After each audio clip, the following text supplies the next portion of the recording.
What's happening, everybody?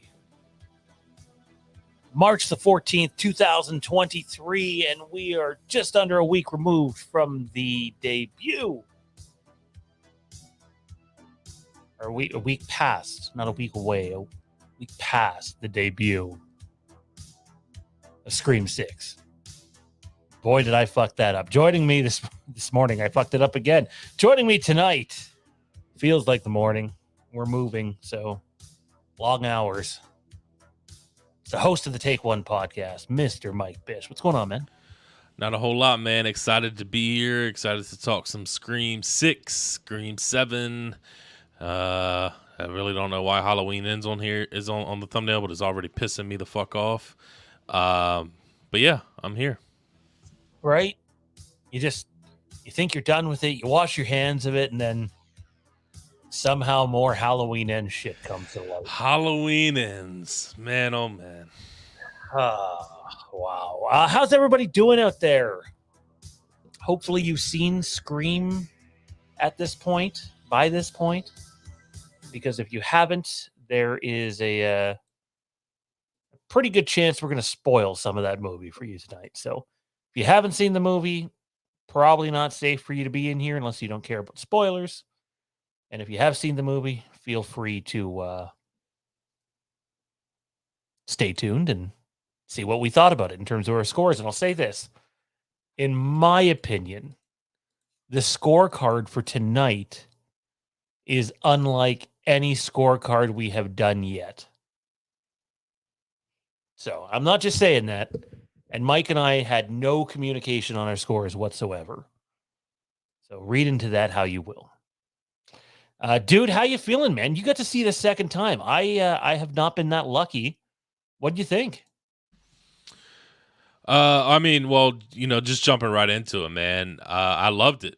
I'm a big fan of Scream 6, and I'm super happy to, one, be able to walk out of the theater for that first viewing on opening night, being able to say that, being a happy Scream fan, and then also being able to walk out of it that second viewing and feeling the same, if not loving it a little bit more.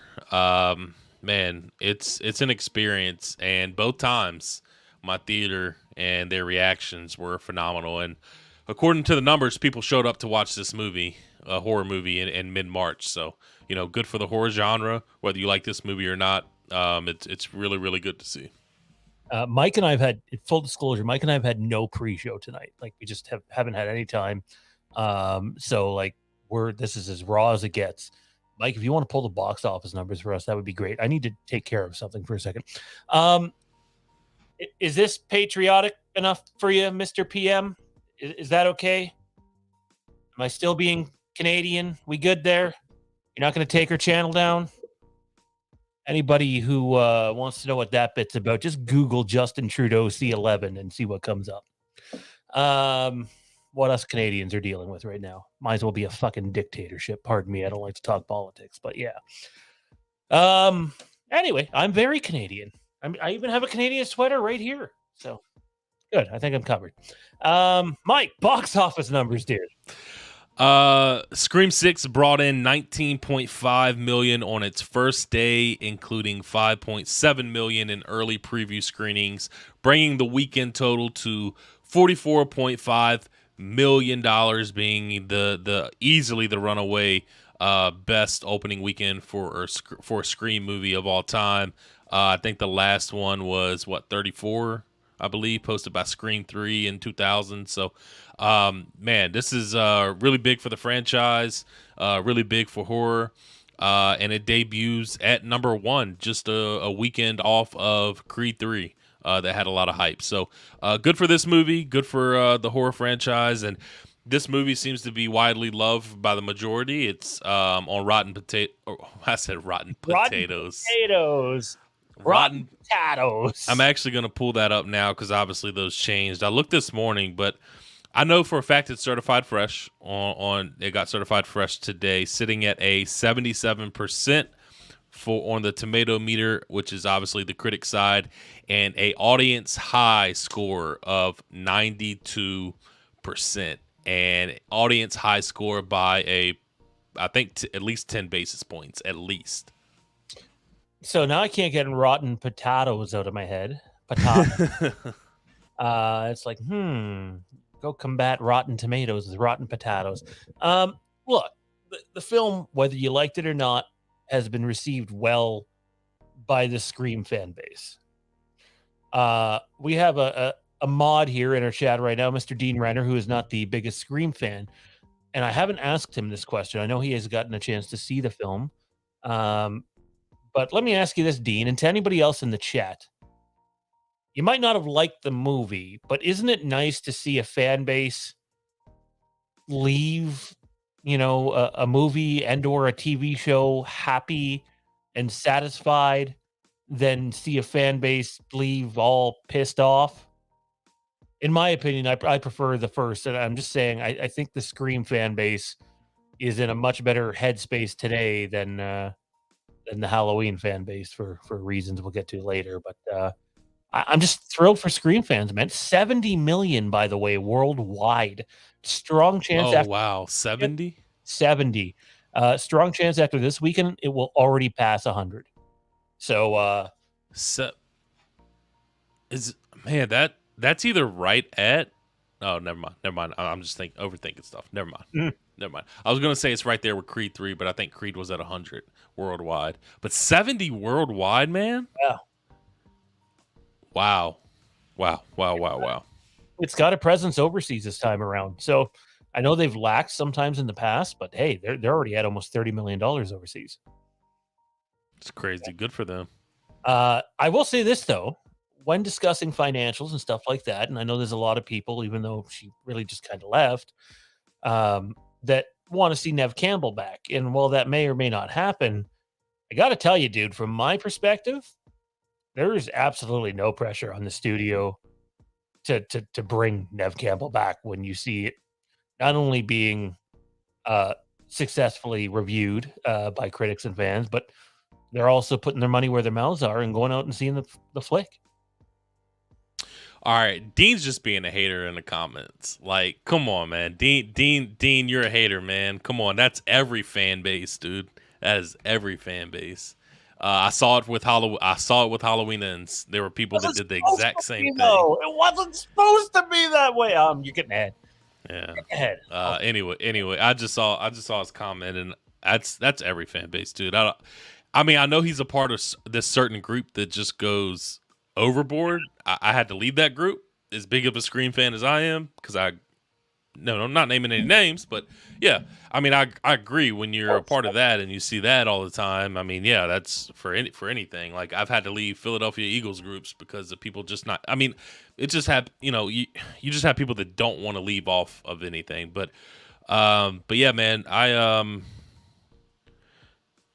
just went into this movie. I talked about it when we got back that night. Just hopes were not high. I hate it. I mean, I'll just be upfront. I did not enjoy the last Scream movie like I know some people did. Just because I love Scream and I love the franchise, I'm not gonna sit here and say I like something when I don't, and I didn't like the last one. So being able to go in and see this movie and be very highly impressed with it, it's in a position in my ranking where I never thought my ranking would be broke. So that's very exciting, man. It goes back to your point. It's good to walk out of a movie happy.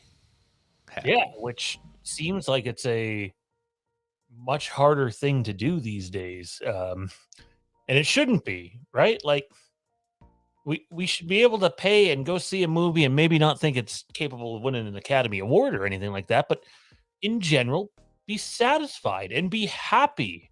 Nobody wants to go spend all that money and leave a theater pissed off. I know I don't.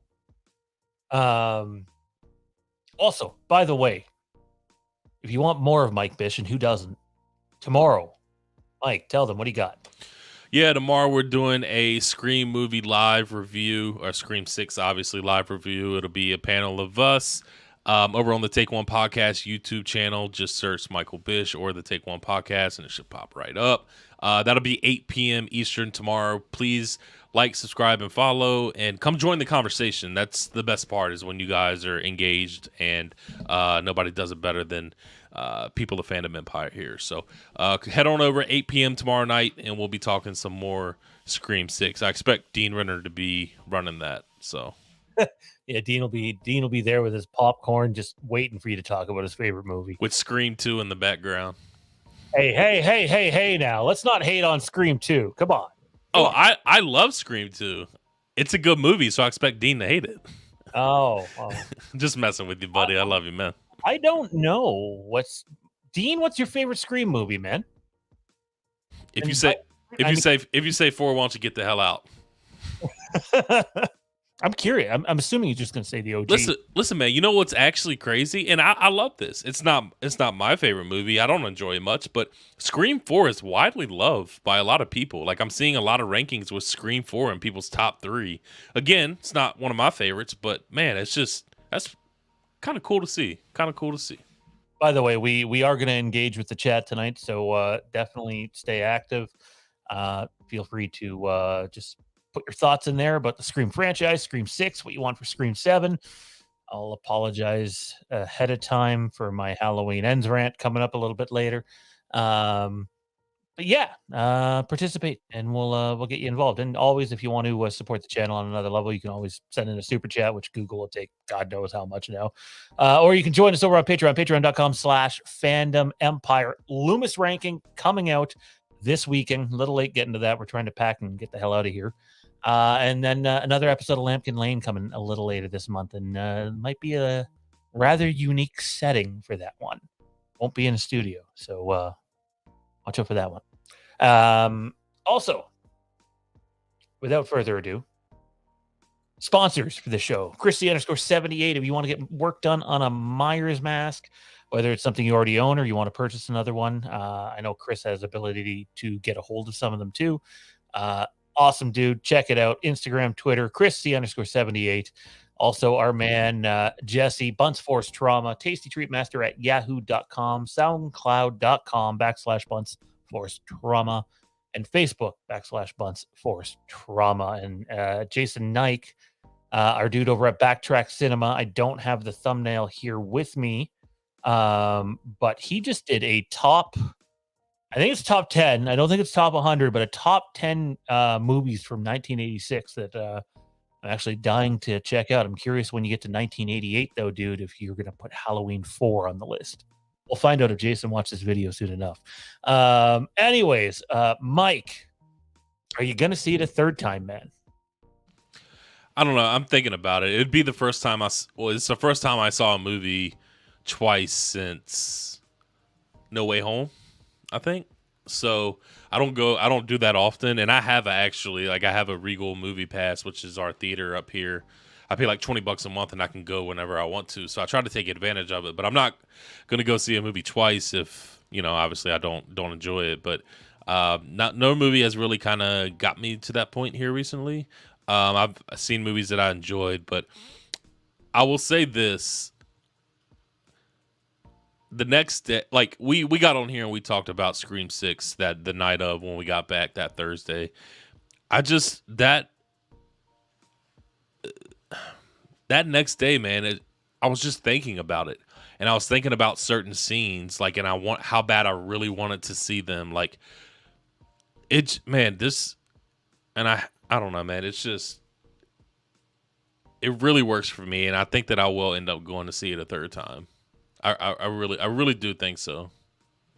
I hope I get a chance to see it a second time. Life's just crazy right now, so it's going to depend. I mean, I'll obviously see it a second time, but I hope I get to see it in a movie theater for the second time. I don't. No, I'm sorry. I'm just reading the comments. I don't have a 4DX theater near me. I don't think. And I don't even know if I would like that. I feel like I'd get sick. But I'd have to experience that once. I seen I think it was Batman versus Superman in 4DX. It was one of those movies, anyways, and it was like cool to experience. But I gotta say, sometimes it took me out of the movie. Yeah, I got to experience that too. Listen, man, like I went and saw Creed 3 on IMAX. God, I wish every movie got IMAX, man. It is so beautiful. I mean, just imagine seeing Ghostface on an IMAX screen. Like that would have been fucking amazing. I'm going to see John Wick 4 next weekend on IMAX, and I'm just like, man, if we could have got this Ghostface, this brutal Ghostface, on an IMAX screen, man, that would have been absolutely phenomenal. So I would say that is kind of a disappointment that we didn't get to see it in IMAX, but that's just me being picky, I guess. Being I don't want to say privileged, but like being spoiled by IMAX. So I want to spend a little bit of time here talking about Scream 7. We all know what's happening. Believe me, if you don't think after these box office results that it's happening, you're out of your mind. It's happening. Um, but as far as I know, they already have a plan to shoot the movie later this year. This year, yeah. So like, it's not like, oh, let's see how it does. They were confident in the film and they're moving forward with another film.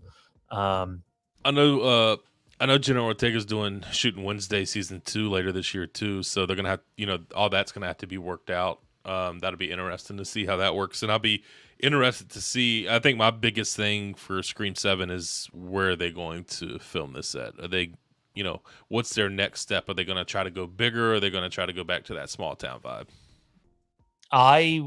My hope is they stay in New York, but a little more downtown. Let's go to some of the skyscrapers and stuff.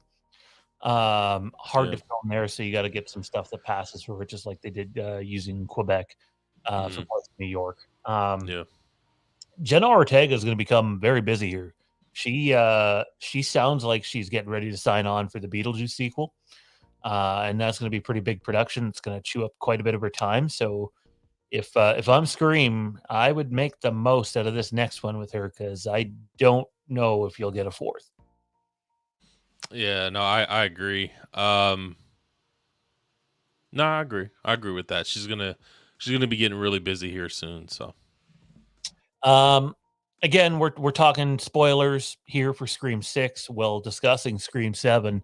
If you haven't seen the movie yet, apologies ahead of time. Maybe come back after you have.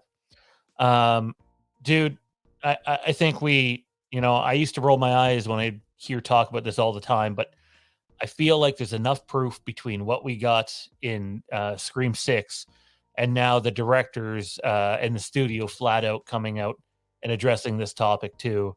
I think it's fair to say, and I would bet a lot of money on it, that Stu is in fact still alive.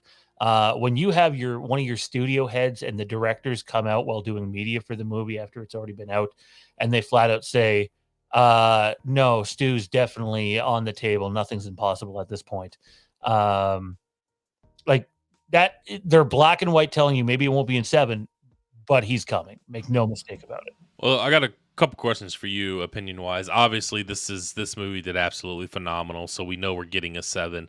Let's just say you can almost guarantee 7, as well as this movie did. 7's going to get its audience too. Do you think that this is, let's just say 7's good?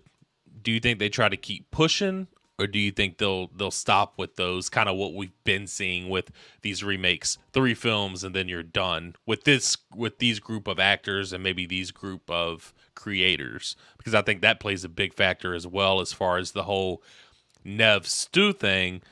Like, I guess it all depends on, do you want it to be your grand finale for this 3rd one, or do you plan on making that extra film with these creators?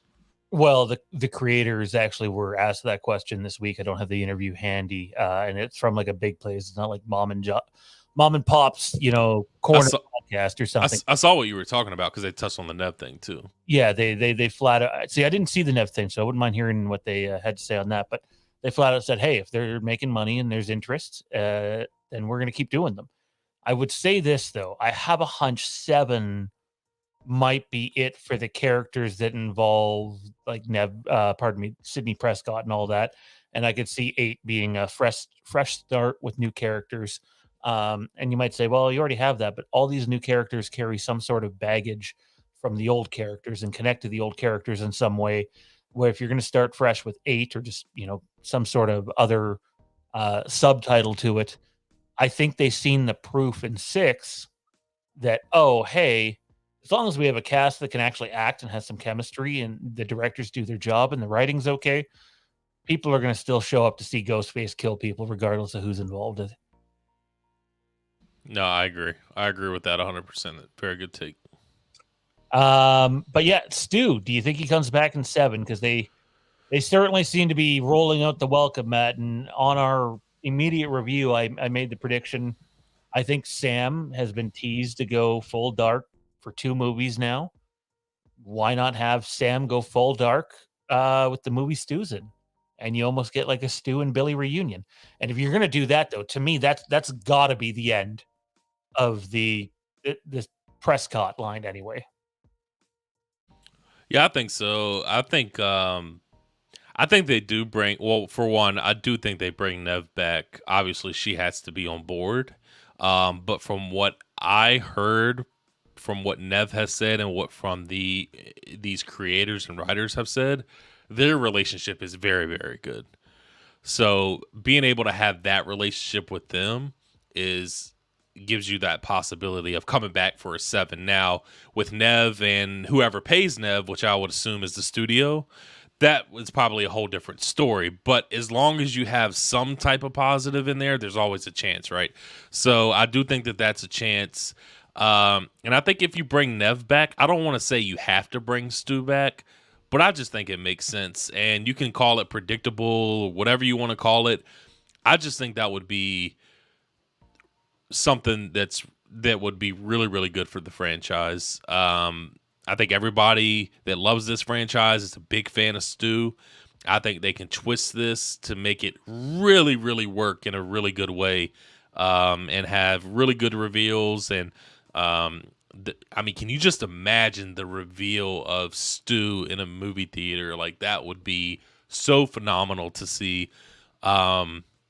Man, I'm getting goosebumps thinking about it, man, because I'm a big Stu guy. So I do think they bring Stu back.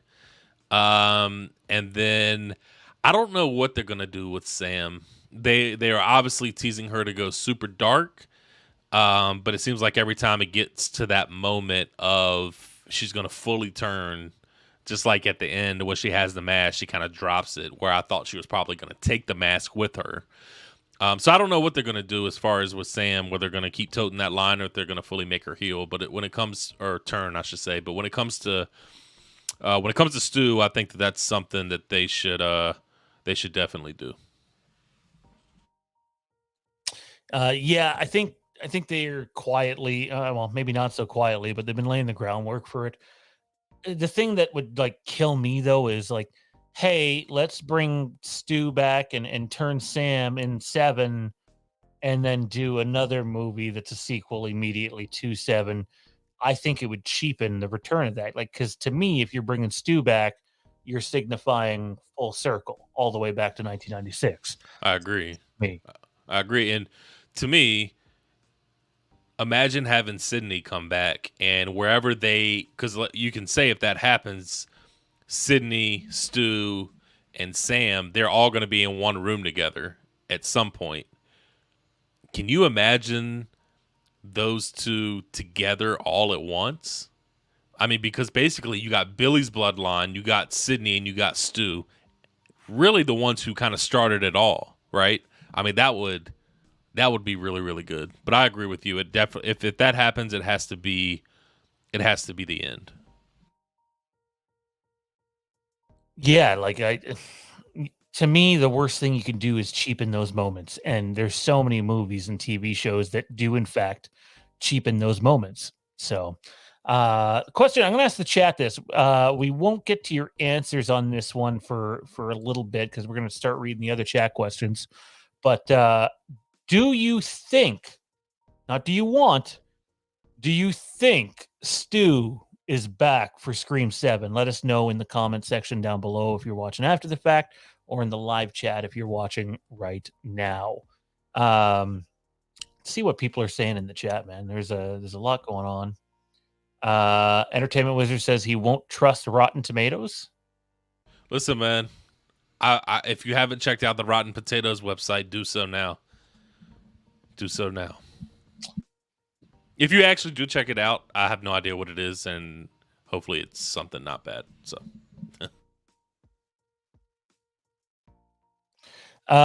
Next Gen Studio says, I prefer a fan base that has whatever fucking opinion they want on a movie because they're not required to critically analyze everything to gratify other people.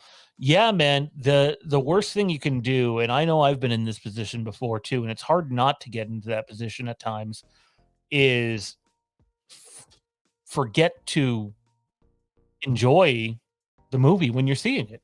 You know, put everything else aside. Just enjoy the movie. You're spending your hard-earned money.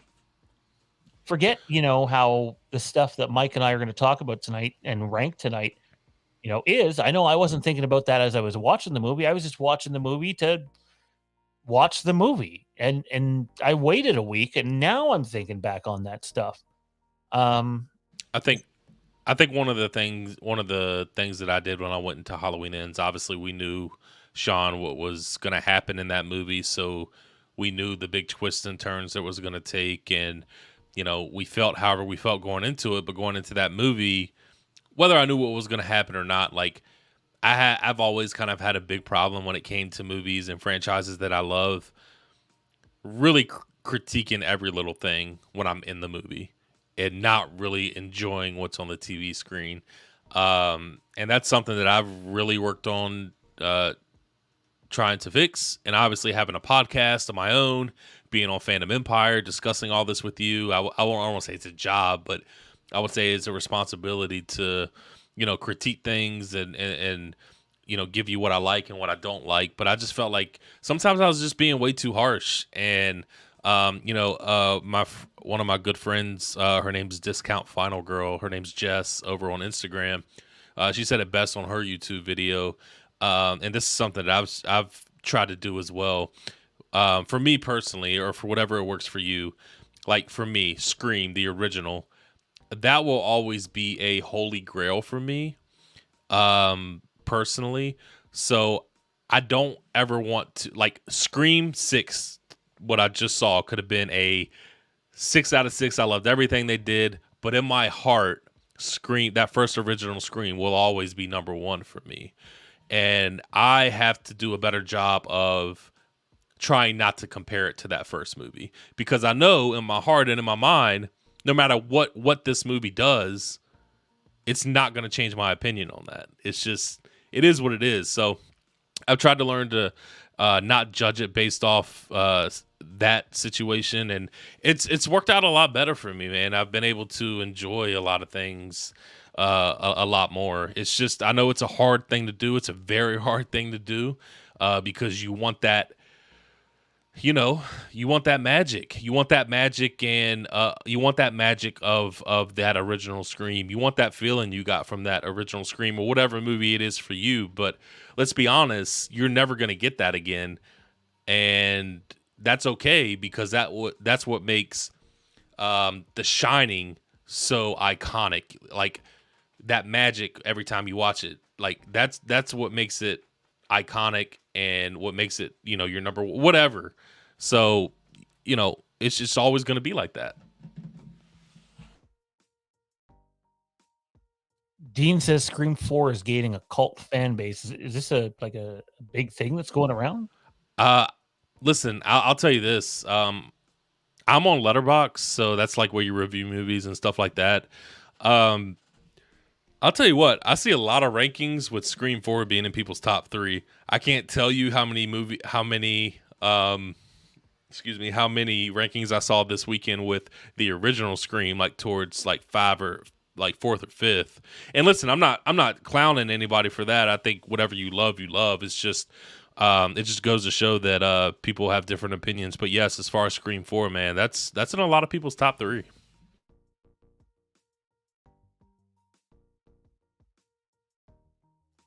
Gotta keep fucking muting myself. Justin says he doesn't like Scream 4, doesn't hate it. It's just kind of there. It's probably a bad place for a movie to be. You know, I feel like you almost want to be hated rather than just sort of existing. At least if you're hated, you're known for something. All up in the video says, I wish Halloween Ends had gotten the same kind of reception, being that I'm more of a Halloween fan. I think we all do. Yeah. I mean, we knew it wasn't going to.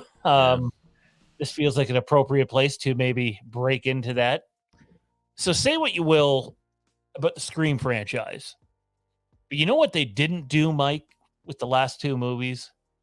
They didn't fucking lie through their damn teeth to their fan base for months on end about what the movie was actually going to be. Say what you will, you might not like 5, might not even like 6, but at least the fucking studio, Paramount, was honest and upfront with what you were going to get. And one of my biggest positives with Scream 6 is they marketed this movie to be in New York. Like, they really played into that. And guess what? It delivered. Now, again, they're not running through Times Square or anything, but they're running up alleys. They're going into bodegas. They're going into those New York sky rises where they have to use the emergency ladder that if a fire happened, you would get out of. They actually embraced that New York atmosphere. They wasn't just thrown in there and they're on a subway scene for 10 seconds. You know what I mean? They actually did what they marketed to do. It would have been way too meta, and it would have taken a bunch of people out of the movie. But going into the movie, I was hoping they were going to recreate that Jason Times Square scene when he demolishes the boom box. That would have been funny to see Ghostface do that. But then again, it would have completely taken you out of the movie in terms of the Ghostface while he's under the mask anyway. Yeah. Well, I think they did the best alternative to that, which I think is one of the best moments in the movie, and that's the subway scene. The way they were able to work that subway scene with the lighting and the ghost face and all of the other horror icons in the background. I think they did the best alternative to a Times Square, which is the most New York thing ever, is going into a subway and it actually working. I mean, we saw that subway scene in every trailer, I think, and I don't think it ruined anything at all. For me, I thought that scene worked very, very well. Of course, I wish things probably would have happened differently, and we'll obviously talk about that. But as far as like execution, like Ghostface just standing there and with the light switching in and out, and then you think he's going to be there, and he comes back on and he's gone, and then he pops. Like, it was worked very, very well in that subway scene. Yeah, no, and the Easter egg. Easter Egg City down in the subway scene, really. Like who was down there? There was at least one Michael mask, possibly 2. So I saw 2 Michael Myers masks. One that looked like the original. One very, very quickly I saw even on my second watch that looked like either the 2018 or a Rob Zombie one. I saw the Shining twins. I saw Georgie with the red balloon. Pinhead, Jason, Freddy. I mean, those are the ones that really come to mind. Yeah, it was done really, really well too. And I mean, they could have spoiled some of that in the trailer and made you go, "Oh, wait, what's that mean?" But they didn't. They saved it for the movie. And at the end of the day, it didn't mean anything, not necessarily. But I thought it was an Easter egg done proper. If you haven't yet, click the like button. Helps us out a bunch. Be greatly appreciated. But back to Halloween Ends for a second. Man, it's been, 6 months since that movie came out about that? And I have to tell you, I have no fucking interest in ever watching that movie again.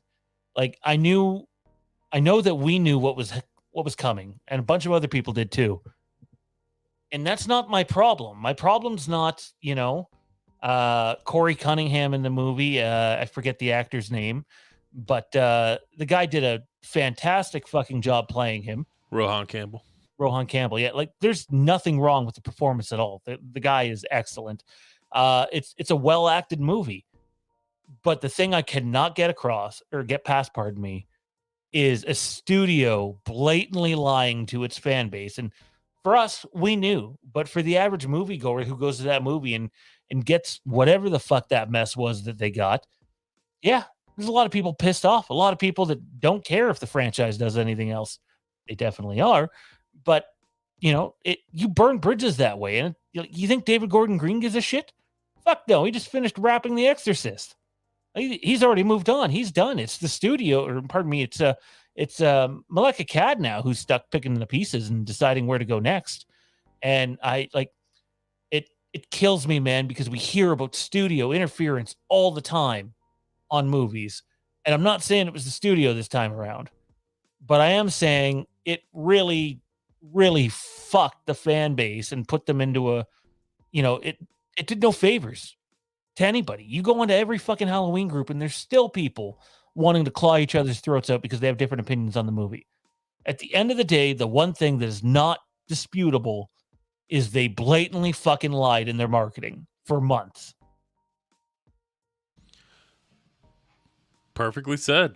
I mean, there's nothing I can say to really follow up on that, man. I agree with everything that you said. I still get very angry with that. It's listen, it's just a hard movie for me to watch for many reasons. But I don't know. I agree with you. The whole lying through the whole marketing thing was such a bad look and very obviously dishonest and just really disrespectful. But yeah, man, it was it's deflating. And again, I don't like Scream 5. I can watch Scream 5 all day over Halloween Ends. Just saying. I knew what I was going to get out of Scream 5. The execution for me personally wasn't there, but it's just night and day. To be clear, too, I'm not saying that you shouldn't like the movie, by the way. If you like Halloween Ends, who gives a shit what Mike or I think? Like what you like, love what you love. And if you're a hateful person, hate shit too. I don't think it's a bad made movie. I think it's a terrible third movie that misled an entire fan base. So Lee Bowers wants to know if Terrence has seen Scream 6. I can confirm to you he has not. He has not. But yeah. Where are they going to go now with Scream 7? Back to Woodsboro. I would hope that if they're not going to New York, they go somewhere else new and different. Because, as you said, Mike, the location in this was a huge part of the marketing drive. Yeah, I agree. I don't know. I mean, I wouldn't mind them going back to Woodsboro. Personally, I think I agree with Shawn. I would like for them to stay in New York. But if they do go back to Woodsboro, it would have to be a solid reason. Like, I wouldn't want it to be some cupcake reason for them to go back. Like maybe if it was a New York situation for most of the movie and they went back towards Woodsboro and that's where they met Stu, maybe I don't know. I'm still kind of still grasping everything with 6 and kind of in that basket. But yeah, man, I don't know. I mean, they can do a lot of things here. I think one of the best things that this movie did was they planted a lot of Easter eggs. So they had many different options to go with, which I think was very, very smart. Yeah, they had multiple ways out of various things. And I really still wish that, and it lost some points for me too on this front, but the somehow 6 people coming in and going out alive sat wrong with me. And they had really 3 people that could have been dead in that movie.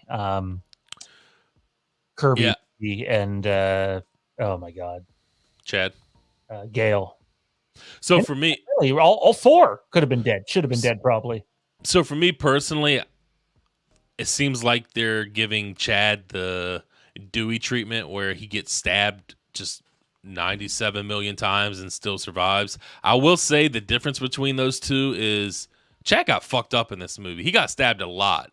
Not like Dewey where he got stabbed in the back once or twice. You know, I mean, they fucked Chad up pretty good too. Um, so I mean, I guess for me personally, I've been sitting here raving about everything that I did like and love. Did you want to jump into negatives now, Shawn, or did you want to hold off on that? Um, we'll hold off a couple of minutes. I just want to read. Okay, that's cool. Yep. Lee asked if we think Sydney will really have her happy ending. For me, it all goes back to what we talked about earlier. Money, sadly, and if the studio wants to pay up, then I think there's a good chance that she will be back. But if they don't want to pay up, look how this movie's doing. There's probably a way to do it without paying up. Or probably, if they don't pay up, she ain't coming, in my opinion. I'm a big Sidney Prescott fan, big Nev Campbell fan. Fully support her doing what she did. She wasn't missed in this movie. I miss her personally for personal reasons, like how much she means to this franchise, and just seeing Nev Campbell back on the big screen again. Yes, of course. Like I would always choose to be able to see that, but again, I also struggle with where she would have fit in this movie. I think one of the things for me personally that I didn't like about Scream 5 is it did seem like a plug and play for me in that movie, and I didn't like that. So, yeah, I mean, that's kind of all I'll say about the whole Nev thing.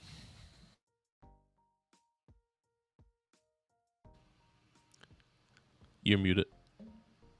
Dean said Scream 7 will probably tie everything back to the original. It seems like it's setting up to be that. I just don't know how I feel about them using those locations again, considering we just seen them in 5. Yeah, again, I wouldn't mind them using Woodsboro, but you gotta give me a good reason to go back. And I don't know what that reason would be. So Dean also said Scream 7 have the opening attack be Stu attacking Sydney and build your story around that. Here's my question. You ballsy enough to have Stu kill Sydney in the opening act? I would do that probably. Actually, I don't know. I'm not going to say that. I will say long drawn out like the original one. I could see something like that happening. Yeah, if you do something like that, but I'll tell you this though, if it opens up with Sydney getting a phone call, I kind of already know what's going to come. I think they're gonna. I would know that right off of the bat. Yeah, it would have to be Stu. Yeah. Oh, absolutely. Yeah. Negatives, Mike. What kind of negatives do you have on the movie? I honestly don't have too much, but again, I said this wasn't a perfect movie. I think the biggest thing for me was I felt like that. I felt like that these creators were scared of loss, is a good way to put it. And when I say scared of loss, I mean they didn't really kill off anybody. Great kills, gory kills were phenomenal, but I think that they dropped the ball with not killing Gail. I think that was a perfect way for her to go out. Like that would have been a great way for Gail to go out in this movie. You're back-to-back movies killing off a legacy character. I think that would have worked perfectly. The scene was one of my favorite scenes in the entire movie. It built that tension. The chase scene was good. The interaction between those two were good. I think Gail she should have died. And I love Mindy and Chad in this movie, but one of them should have been gone. And just based off realistically, probably should have been Chad for as many times as he was stabbed. So I would say that they kind of dropped the ball with, I guess, just being too scared to kill off characters in this movie, and that's a problem that, as much as I love, doesn't compare, but Stranger Things season 4, they had plenty of opportunities to I mean, they haven't killed off any major characters people love, but like no major character. And I think that this movie kind of suffered in that way. I think Gail should have been gone, and I think that Chad should have been gone. And I will say, I felt like the first time I saw the movie, I felt like I wasn't in love, or I kind of like disliked that third act. And there are still some issues in the third act that I don't like, but after the second watching, it doesn't bother me as much as I thought it bothered me the first time. Um, but yeah, yeah, I think that's pretty much it that comes to mind right now. My big ones are the one you just mentioned, the lack of stakes. You had a chance to do something unique and kill a bunch of them off. You could have had more than two survivors still. And to me, they played it too safe and copped out. The score, man, I don't know. I feel like all the Scream movies lack something there. I think Halloween has spoiled me though, so maybe that's not fair to those movies. Like you said, maybe you should It's not fair. It's not fair. they're But you got not a good point. fair. Or Alan Howarth for that matter. Um, and then the other thing outside of those two was, but I wasn't too upset because I knew it was coming. Not that I like definitively knew it was coming. It's a Scream movie. I knew it was coming. But once it started, in my opinion, to get stupid with the killer reveals, I kind of leaned over to Jade. I'm like, all right, okay, we're getting stupid now. And it was kind of like, it didn't bother me because I knew every fucking killer reveal just does not sit well with me in this franchise at all. It's something they do that it's just not for me. And it was no different with this one. It kind of took me out of it a little bit, but I didn't let it kill the whole movie for me. It's like, it doesn't take away from what Ghostface did before that for me, which was the most entertaining Ghostface we've gotten yet, in my opinion. I don't mind the reveal. I minded how they acted after the reveal, if that makes sense. Like, why can't we get a reveal where they stay in the mindset of Ghostface, where they stay dark, not when they're like giggling and poking each other and rubbing each other's head and um yeah, I don't know. Oh, yeah. I mean, so I don't know, dude. I don't mind the reveal. I just mind um the dialogue after the reveal and the actions a little bit after the reveal. And then speaking of that, for me personally, I thought the overall dialogue was a lot better, but I think they truly dropped the ball with the dialogue after somebody got killed or somebody got stabbed. Like that was a show for me more in the second watch than it was the first watch. Like come on, like you don't have to make a joke after every time somebody gets stabbed. You want to throw one in there, I'm okay with one, but anything after one, I mean that's pushing it in my opinion, but you obviously went darker with this ghost face. Stay that way. There's nothing wrong with that. Yeah, it's one of the things I liked about the beginning of the movie. Who gives a fuck about the movies, right? Like, I thought that was awesome. I was like, okay, awesome, great, we're here, it's new. And they almost got there, and like my score sort of shows this. It's like my score could have been up in the high 80s or low 90s if they wouldn't have gotten stupid in the last 15 minutes. But in my opinion, they went and got stupid again. And I don't know. I just assume every Scream movie is going to do that, which is why it didn't really kill the movie for me. I just thought, wow, we're doing so much different, so much better, and you pissed it all away. Yeah, I mean, now that I think about all the reveals, people do get pretty corny after the reveals. Maybe I would say maybe like one Stu got corny, but it really worked for me personally. But outside of that, like you can maybe say four, but I just didn't like those killers personally at all. So that just dialogue or not, whether it was there, just yeah. And outside of that, everybody got super weird. Whether it was as much as we love to, Mickey got really weird after his reveal, like smiling. didn't just say it, didn't you? Well, I don't know. That's just, you don't have to do all that, man. You don't have to do all that. So I don't know. Lee says Alan Howard did an amazing job on H4. The opening song for Halloween 4 always creeps me out. Couldn't agree more, man. Love it. Love it. I got that shit on vinyl.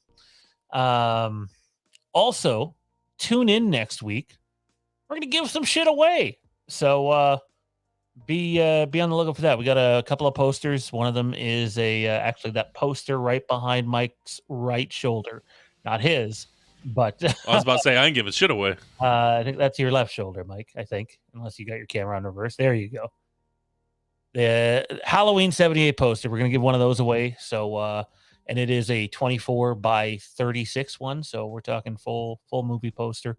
There's a couple other ones too. So tune in and we'll have some fun with that. Yeah, I mean, Dean also points out, I think Lucius Fox designed the plot armor for the characters in Scream 6. It's hard to argue that. One last thing we got to touch on. Don't have to dive on it deeply, but can we touch on the opening scene? How great that was. How different that was. I mean, you're not going to agree with me, but I think it's the best opening scene in the franchise. Yeah, I mean, I think you're super high right now. But yeah, no, I'm absolutely. Not, but I need to be. Yeah, no, I loved it, and I think the thing I loved about it is like I'm sitting there, and after they killed the teacher there, who happens to be, oh man, why am I forgetting the actress's name from Alien? What's her first name? Weaver. Last name's Weaver. Help me out here. Someone in the chat. I'm blanking. Anyways, it's her daughter that's in the daughter or granddaughter, one of the two, that is the opening kill in that. So I found that to be kind of cool. And then right from the jump, embracing that New York.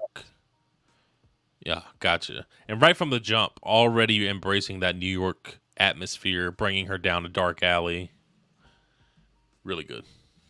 Yeah, it was done very well. You know what? People are going to laugh at this, but like that whole alley thing and where the apartment building is and all that, it kind of reminded me of the original Teenage Mutant Ninja Turtles movie at times. And I know some people might roll their eyes and be like, that's stupid. But like, no, that was a highly successful, well-viewed movie. Yeah, no, I think we can get to our scores though, man. I think we've talked a fair bit about, unless there's something else you want to bring up that's related to any specific category. No, I'm good, man. Kill in the movie? I know I did. What'd you say? Did you have a favorite kill in the movie? I know I did. I was thinking about this today. What was your favorite? Oh, it's the ladder. The ladder falls and smokes the dumpster. Like, come on. It's bad enough she was going to fall, but she smokes the dumpster too? The ladder. Yeah, I would say... I don't know. I'd have to think about it. There's just good ones in this movie. I would say probably that one right now. Like I just need a little bit more time to sit with it. But not only that, but like he fucked her gut up. I mean, like he was going up. That was the same person he stabbed her and was going up, right, with the knife. Yeah. So that's a good one. It'd probably be that. I do like the I will say this though. I definitely like Jenna Ortega's kill on the kid male killer right through the fucking mouth. Oh, like that both times it made me like shake a little bit. Like, oh my God. That guy got the kill Rachel was supposed to get in Halloween 5. Literally. I mean, yeah, true. Justin asks, why did they have a ladder in the apartment? Though I don't know if that's a New York City thing or yes. Not. So I have a friend that lives in New York City, and they they're supposed to keep ladders in their apartments in case of a fire, and not every New York apartment building has one of those ones that are on the side. I forgot what they're called automatically. So you actually see a lot of people in New York, not just New York, but bigger cities that actually do keep ladders in their apartment in case there is a fire, they can get out. All right, let's get into our scores, and then I'm going to actually we'll save that for next week, because next week we're going to talk some more Halloween, and then we'll also give our Scream rankings, not necessarily the scores, but our personal favorites of the entire franchise so far to wrap up our Scream discussion from the last several weeks.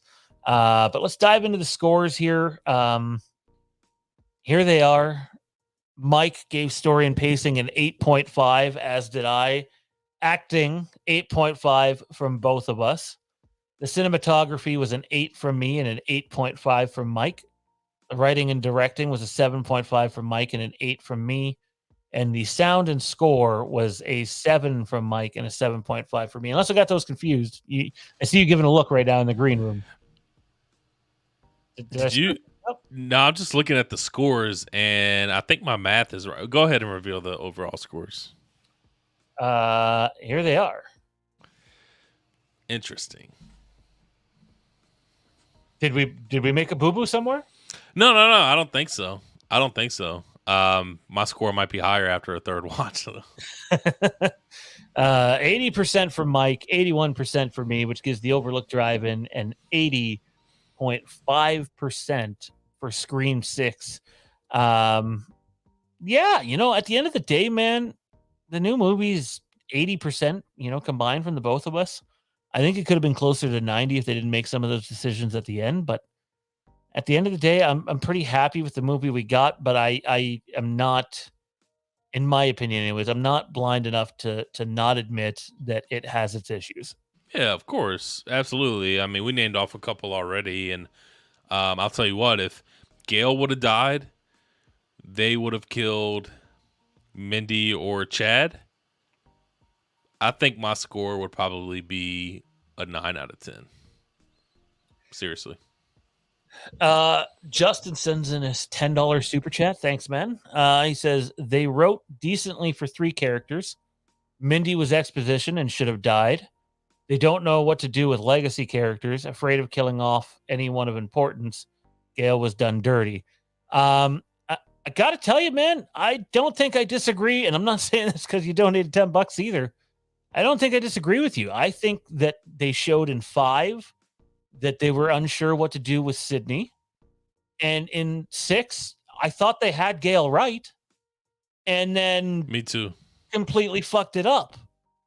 And I mean, I don't think Courtney Cox is that desperate for a paycheck, but like at the end of the day, they were almost there. Like I was so ready for that to be Gail's end. And I thought it could have been a really good one too. And instead, you're going to bring her back from this next movie. I did see someone in the chat earlier suggest making her the opening kill in 7, which still could be good. There's nothing wrong with that necessarily. But man, I agree with what he says here. I think they're struggling with the legacy characters. I think 6 was specifically better than 5 because there was not nearly as much attention paid to them. When does Gail even come into the movie? Like 40 minutes in? Yeah. Something like that? So I don't know if they need some help in that department. I don't know if they're just afraid to do the wrong thing. And then there's also studio. Is the studio the one nixing the ability to kill some of the legacy characters? I don't know. I've heard nothing on this front. But at the end of the day, they have the say more than the guys directing the movie do. He said, that being said, he likes it as well. Byron, save your franchise ranking for next week, man. Mike and I are going to come out here and we're going to rank the Scream franchise, our personal favorites, 1 to 6. It's going to be a lot of fun. A friend of mine said Gail was like Han Solo in The Force Awakens, reverse character development. Yeah, I think there's some similarities there, except for I think Harrison Ford was better in The Force Awakens than she was in Scream 6. That said, by the way, before we get out of here, I don't know if you can have a career resurgence when you're in your 80s but Harrison Ford is fucking killing it right now between 1923 and the Jason Segel show Shrinking, which, by the Yeah. way, if you haven't seen Shrinking yet, give it a try. It's fantastic. Might be one of the best shows on TV right now. It's deep, but it's got such very nice comedic touches to it. And you see Harrison Ford in a way you've never seen him before. A lot of fun. Nice. Mike, where can everybody find you at, man? You got a big show tomorrow. Yeah, make sure you can follow me on Twitter at @MichaelBish_. Head over to my YouTube channel. It's just youtube.com/Michael@MichaelBish. We are doing a Scream 6 movie review live tomorrow, 8 p.m. Make sure you head over there. Please interact with the channel. That's the best part, is being able to interact with you guys. And I appreciate y'all coming out tonight. It was a fun show tonight. We dived into it. We talked about a lot. We appreciate y'all's interaction. But yeah, tomorrow night, Take One Podcast, we reviewed the Scream 6 movie review. Obviously, spoilers. 8 p.m. over on my YouTube channel. Yeah, a bunch of good shit coming there. Definitely check it out. Make sure you subscribe to Mike's channel. He's got a bunch of stuff coming. And subscribe to this channel, too, if you haven't yet. Justin, who just donated, forgive me for saying this, man. I don't know if I've seen you. He just found the channel, apparently. Well, thanks for finding it, man. If you want a backlog of stuff, there's tons of horror there. There's Star Wars. There's wrestling, primarily Halloween-related stuff. And we have a couple other associated channels that will launch in April. Now that I have some extra time, Zach and I have been working really hard on a Westeros channel to cover Game of Thrones and House of the Dragon content. And there is also a Star Wars channel coming as well. And the Halloween stuff and the horror movie stuff and just movies in general will stay right here with Fandom Empire. But if you want to support the channel in another way, you can check us out on Patreon, patreon.com/Fandom Empire. Join today. That's the way. For Mike, I'm Shawn. Thanks to Dean in the chat and everybody else. It's been a lot of fun lately. It's been more fun than I've had in quite some time doing this stuff. So looking forward to it. And I seen Justin's skeptical about Indy 5, and I wish I could say that you shouldn't be. But, it's Lucasfilm, and they're a mixed bag right now, to say the least. Anyways, have a great week, guys. We'll see you next week. Be safe. Stay cool. Dean loves Scream. You heard it here first.